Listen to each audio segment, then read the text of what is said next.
وقال فرعون ذروني أقتل موسى وليدع ربه إني أخاف أن يبدل دينكم وأن يظهر في الأرض الفساد. وقال موسى إني عدت بربي وربكم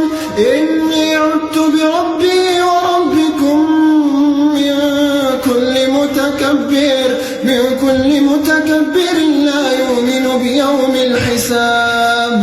وقال رجل مؤمن من آل فرعون يكتم إيمانه أتقتلون رجلا أن يقول ربي الله وقد جاءكم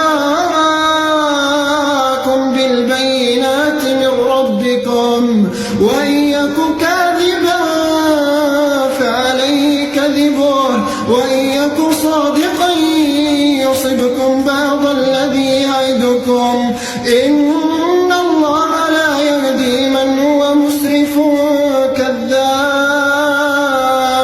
يا قوم لكم الملك اليوم ظاهرين في الأرض فمن ينصرنا من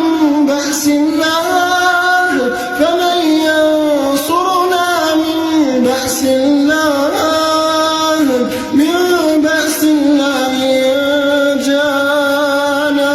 قال فرعون ما أريكم إلا ما أرى وما أهديكم إلا سبيل الرشاد.